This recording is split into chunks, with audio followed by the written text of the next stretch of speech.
On peut dire que les choses sérieuses ont vraiment commencé le jeudi 20 octobre, devant une petite porte de la collégiale Saint-Martin de Colmar.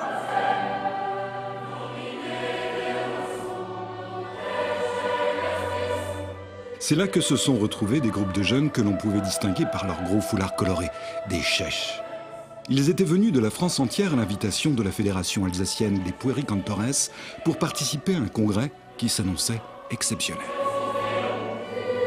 Ce congrès représente déjà au départ beaucoup de travail, mais pour nous c'est un plaisir puisque pas loin de 1000 petits chanteurs sont venus en Alsace participer à ce grand rassemblement. Ce congrès est important pour tous les enfants qui y participent parce qu'ils se rendent compte que chacun n'est pas seul dans son coin à apprendre un répertoire, à chanter, à donner des concerts. Et je sens une bonne émulation.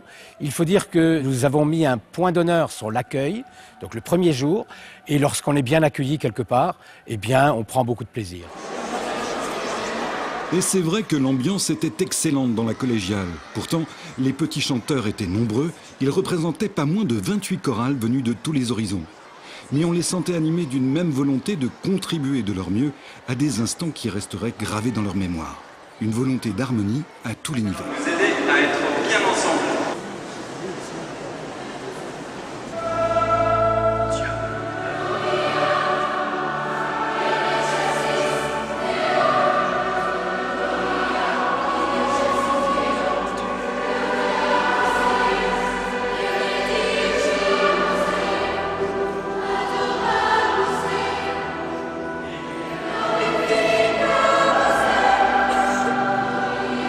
Et pour accueillir ces centaines de chanteurs, Jean Henrique, le président de la Fédération française, avait bien sûr fait le déplacement.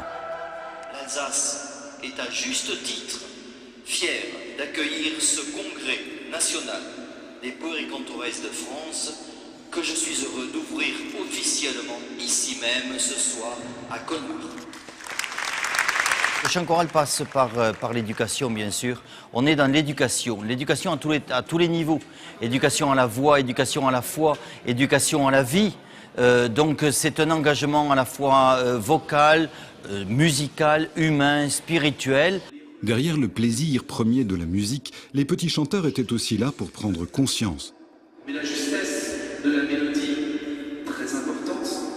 Mais d'abord la justesse des mots. Vivez les mots. Soyez juste dans ces mots. Pour que d'autres, par vous, puissent comprendre combien ils sont infiniment aimés du Seigneur. Mais si la dimension spirituelle de la cérémonie n'a pas été oubliée, la fête n'en fut pas moins belle pour autant. Il y eut encore des réjouissances, des remises de cadeaux et des discours, sans oublier bien sûr quelques chants.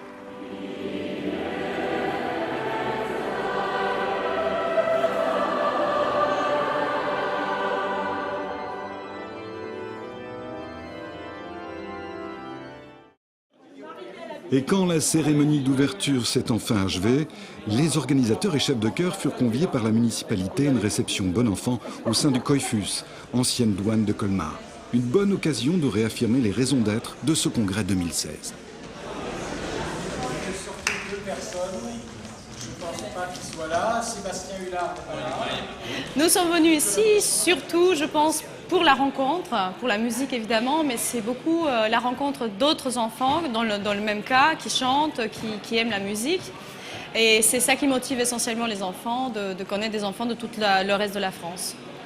Il y a le côté humaniste. De toute façon, en Alsace, c'est évident. Dans ce bassin rhénan, on a le côté humaniste. On accueille d'ailleurs une chorale allemande de Trèves. Donc pour nous, c'est évident. Demain, avec les petits chanteurs de Schiltigheim, on va passer sur la passerelle Mimram, on va chanter l'Ode à la joie. Donc je pense qu'il y a aussi un symbole de fraternité. Je porte un projet comme ça, d'autant plus que c'est des choses que j'ai vécues en tant qu'enfant, en tant que petit chanteur. Donc je sais le sens que ça peut avoir, le sens que ça peut donner à la vie de musicien. Au programme de la journée de vendredi, une série de concerts en étoiles à Colmar, Haguenau, Saverne, Schiltigheim et ici, à l'église Saint-François d'Assise de Mulhouse. Un édifice à l'acoustique capricieuse qui a l'avantage d'être assez grand pour accueillir 200 petits chanteurs et un public. Et il y a toujours des détails de dernière minute à régler. Jean-Michel Schmitt tient à tout vérifier pour que rien ne vienne ternir la fête. Ça fait 20 mois que nous travaillons sur ce congrès. On a démarré en février 2015. Nous sommes une équipe d'environ 15-16 personnes réparties sur l'Alsace. Et nous nous réunissons une fois par mois. Depuis 2 mois, on se réunit tous les 15 jours. Je me suis effectivement investi depuis des mois et des mois pour la bonne cause, pour mes petits chanteurs à Mulhouse, mais surtout pour tous les petits chanteurs de France. Et croyez bien qu'il n'est pas toujours facile de gérer des centaines d'enfants surexcités, loin de leur foyer et qui s'apprêtent à donner des concerts parmi les plus importants de leur vie. Même pour rétablir le silence, Jean-Michel donne parfois de sa personne, sans jamais se départir de son calme. Si vous vous bousculez, si vous vous chamaillez, vous donnerez une mauvaise impression. L'après-midi va être consacré à des répétitions pour bien préparer le spectacle du soir.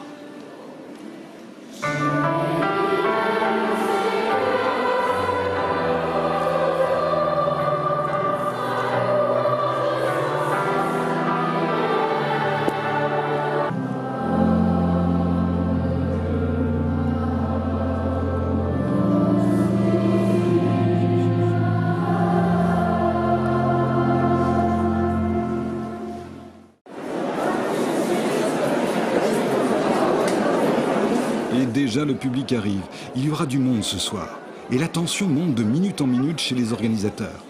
L'ambiance est néanmoins excellente et une fois encore, la magie des petits chanteurs va opérer.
Tout le concert fut un moment de grâce. Aiguillonnés par des chefs de chœur qui n'ont pas ménagé leurs efforts, les petits chanteurs de Metz, Nancy, du Puy-en-Velay, de Mulhouse, d'Oulins et de Brive-la-Gaillarde ont donné le meilleur d'eux-mêmes face à un public qui ne demandait qu'à se laisser conquérir.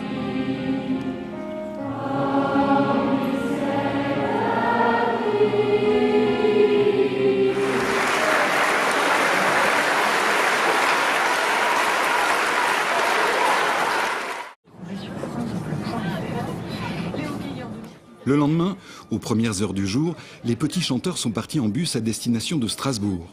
La journée de samedi s'annonçait comme le point d'orgue de ce congrès. Jusqu'au soir, tous les participants n'auraient pas un instant de répit. Et dans un programme aussi chargé que celui-là, la moindre erreur pouvait avoir des conséquences catastrophiques.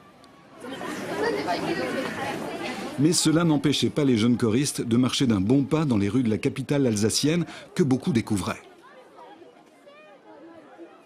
La première étape de leur périple n'était autre que la prestigieuse cathédrale où tous les petits chanteurs, à nouveau réunis, devaient participer à une cérémonie pour la paix.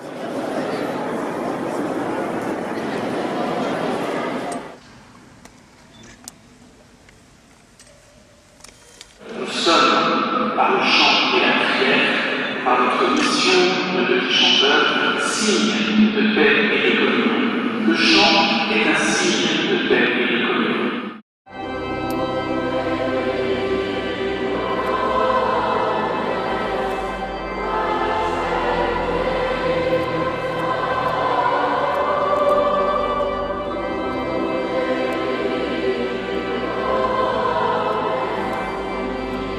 Riche en symboles et en messages essentiels, la cérémonie, qui évoqua notamment les actions de Jean-Paul II en faveur de la paix dans le monde, se révéla un moment de recueillement apaisé, particulièrement bienvenu dans une journée au programme chargé.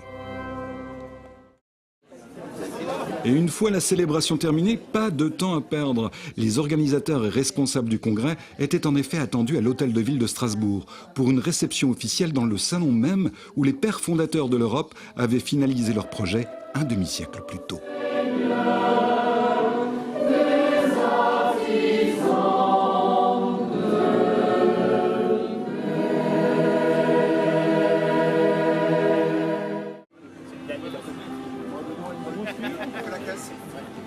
L'après-midi, histoire de recharger les batteries de tout le monde avant le grand rush à venir, tous les participants furent invités à une balade découverte en bateau-mouche sur le Rhin.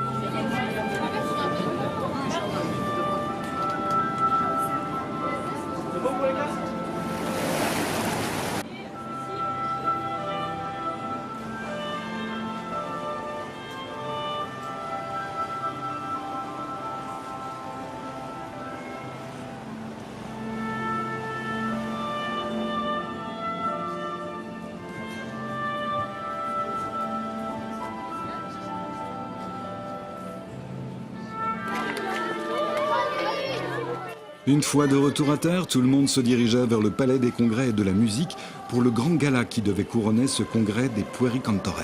Voilà, allez hop. Et Saint-Jean, vous mettez là-haut. Un grand concert de prestige qui aurait pour cadre un immense auditorium.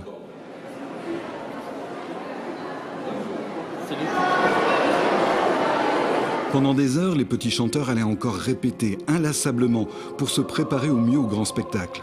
Et malgré la fatigue, malgré le trac pour certains, ils unirent encore une fois tous leurs efforts dans un même amour du chant. J'aime chanter parce que ça m'apprend à connaître des personnes différentes que je ne connais pas du tout. Et le seul truc qui nous lie, c'est le chant choral. Et du coup, ça nous apprend à vivre ensemble. Si on était là, c'était pour s'amuser et pas pour se dire « bon, mais moi, je reste que fixée sur mes chants ». Si on a le trac, c'est pas grave puisque on est encouragé par les autres. Et c'est aussi pour faire comme pour réaliser mon rêve. C'est quoi ton rêve? De devenir chanteuse. Je pense que tout le monde peut chanter et que tout le monde devrait chanter. Tous les enfants devraient chanter. Ça apporte beaucoup de choses, beaucoup de bonheur. Ça les sort de plein de choses qui aujourd'hui sont peut-être secondaires. C'est une école de vie, c'est le respect de l'autre, c'est l'écoute de l'autre. Et aussi sur le plan spirituel, on se rend compte qu'on n'est pas tout seul. Ça c'est important, surtout aujourd'hui. Il était une fois la Fédération Puericantores. Il était une fois un grand concert de gala du Congrès national 2016 des petits chanteurs, un certain samedi 22 octobre 2016, au Palais des Musiques et des Congrès de Strasbourg. Nous y sommes.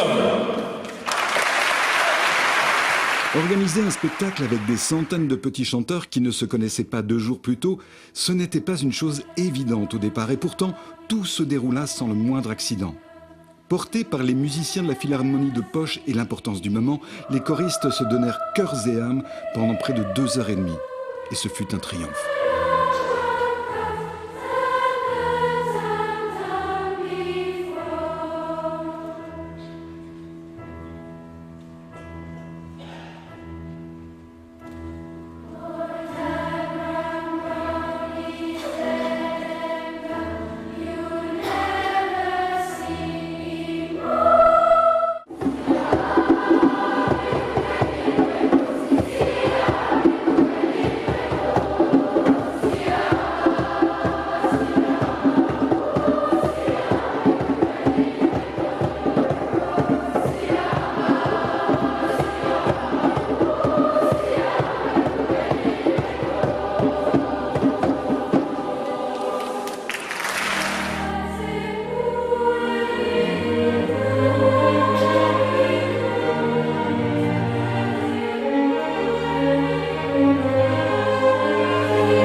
Retour à Mulhouse, à Saint-François d'Assise, pour une messe dominicale qui mettrait un point final au 20e congrès des Puericantores. Les petits chanteurs se retrouvaient là une dernière fois pour célébrer les grands moments qu'ils venaient de vivre, malgré la fatigue et les traits tirés.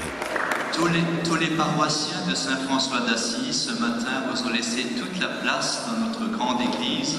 Soyez vraiment les bienvenus, vous qui êtes venus de partout, de France. Et pour ajouter encore à l'importance de l'événement, le président de la Fédération internationale des Puericantores, Robert Tirala, était venu spécialement de Pologne pour présider l'office.